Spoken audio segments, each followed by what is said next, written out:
Imagine a sixth grader delivering a masterclass analysis of the Renaissance, or a novice proposing a unified field theory after just 4 days of study.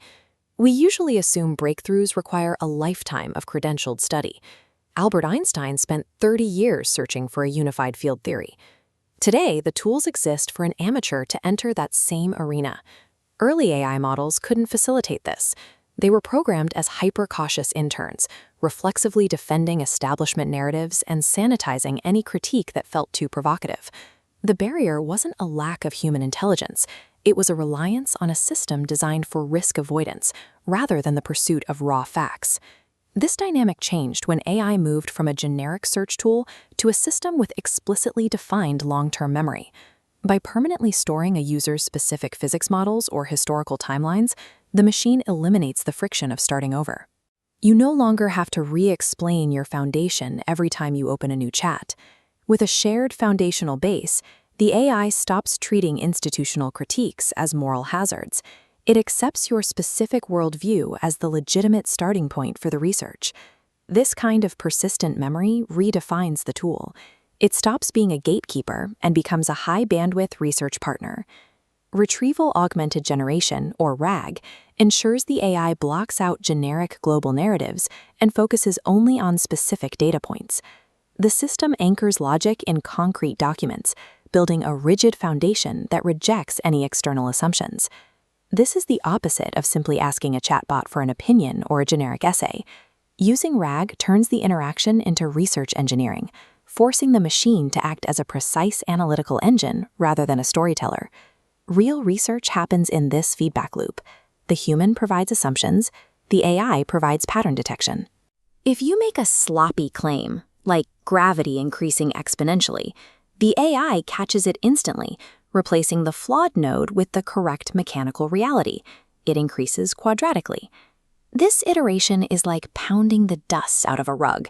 You keep whacking it until the assumptions are tested, the weak spots are exposed, and only the pinned-down facts remain. This process replaces the need for instant perfection with a system for the hyper-accelerated exposure and elimination of errors. Even with solid facts, publishing can be a challenge. Automated moderation bots often flag institutional critiques as hostility or misinformation. The AI acts as a mechanical translator here.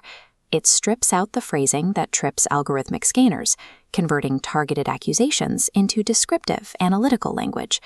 This ensures the core meaning and the strength of the critique remain intact, while removing the red flag patterns that bots look for. The AI functions as a shield, allowing world-challenging research to exist on major platforms without being immediately shadow-banned. Critics often view AI-assisted work as a way to avoid the hard labor of research or to fake expertise. But because the machine can be wrong, the user is forced to cross-examine every output. You can't just accept an answer. You have to test the logic from every angle. Success in this environment requires the humility to say, "I don't know," and the willingness to be corrected by a machine. Expertise is becoming less about the internal storage of facts and more about the ability to aggressively iterate alongside a high-bandwidth partner.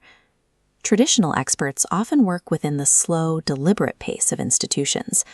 A novice with an AI partner works at the speed of the iteration loop, processing data 24 hours a day. If the institutional side remains slow to adopt these tools, the sheer speed of this error correction cycle creates a new competitive reality for researchers. We are entering a period where uncredentialed individuals can build and refine complex models in days. This challenges the monopoly institutions held over breakthroughs. The tools to bypass the traditional gatekeepers are here. The question is the world ready for the